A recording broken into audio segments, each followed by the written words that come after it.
Mark Zuckerberg had a tough day on Thursday. Yes, I'm looking at these numbers here. Let me explain to you what happened here. On Wednesday evening, that's South African time, over in New York, Facebook was closing at an all-time high of $217.50 a share, putting the corporation, Facebook that is, market capitalization $630+ billion, one of the world's most valuable. The results came out, that's quarterly numbers, which indicated that, margins were getting a little bit crimped. In some instances, they're switching to stories instead of ordinary posts. And then there was the whole privacy issue. Costs are rising, margins are coming under pressure. Wowza, after market, the stock falls, listen to this, 20%. So Mark Zuckerberg goes from being worth $87.6 billion on Wednesday night, when the market reopens, one sleep later, he's down to his last $72 billion. Okay, so he's going to be all right. $72 billion is more than most people will be able to shake a stick at. But this, I think, is a record. One man, overnight, he controls about 14% of the effective interest in Facebook, worth $15 billion less. $15 billion. Sure, that's big money. The Blunders are sponsored by Steinhoff. I mean, not Steinhoff, Starbucks. Starbucks.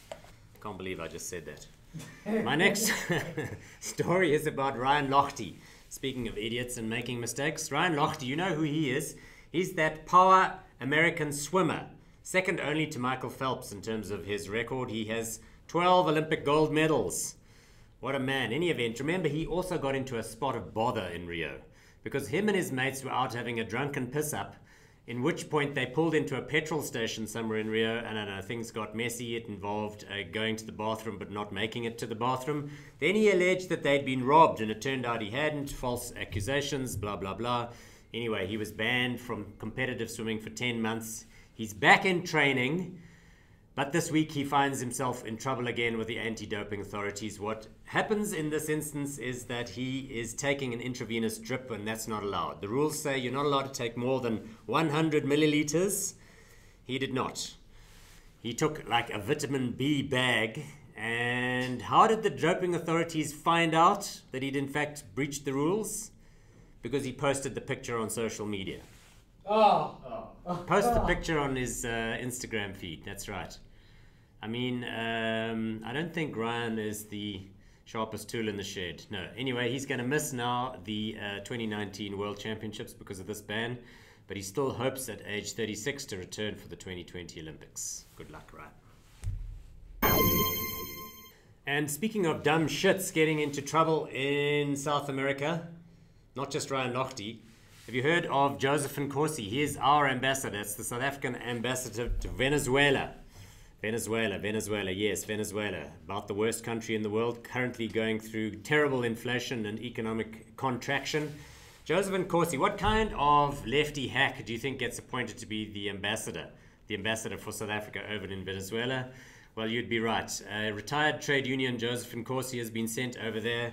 In any event, they're busy having some kind of event celebration in Venezuela, at which point Mr. Nkosi stands up and says that the days of the US dominating the world are numbered. As you know, the Venezuelans are very against the United States of America because of sanctions and other things. He then goes on to say, if necessary, we will send our soldiers to fight against the Americans. That's what the South African National Defense Force soldiers must be sent into combat action against the world's most heavily armed nation with nukes and aircraft carriers and the likes. No, I don't think so. I think the man has exceeded his authority. In any event, it's only the president that's allowed to declare war on other countries. And I don't think this is a good idea. No. Okay, our last story is about a railway line, 1,000 kilometers long, that connects the town of Kathu in the Northern Cape to Saldanha Bay. What happens, of course, is that iron ore, which is mined up at the mines in that area, is railed down via a transport line that belongs to the parastatal organization Transnet. 1,000 kilometers long, fantastic. Kumba Iron Ore, the company that owns the mines, is out with results this week in which the CEO says that They're not happy with the way that Transnet is running the line, and it cost them 2 billion rands. 2 billion rands worth of ore that they would otherwise have been able to sell, but it didn't make it down to the port in time because of derailments, descheduling, problems on the line, carriages that weren't in the right place at the right time. Not so fast, says Transnet. In response, there's a fight brewing here. Transnet says, no. It was them that was disorganized. We are not in breach of our contract because we would know, because if we were in breach, we would have had to pay penalties. Now that's fine, good and well, but understand what's going on here. The parastatal is saying that they are doing a great job because their customer did not sue them for breach of contract and make them pay penalties. That's not the required attitude, if you ask me. If your customer says they would have liked to have sold another 2 billion rands worth of iron ore, you, the customer, are right, and you, the service provider, Mr. State Parastatal Transnet, ought to be thinking about how you can do business better.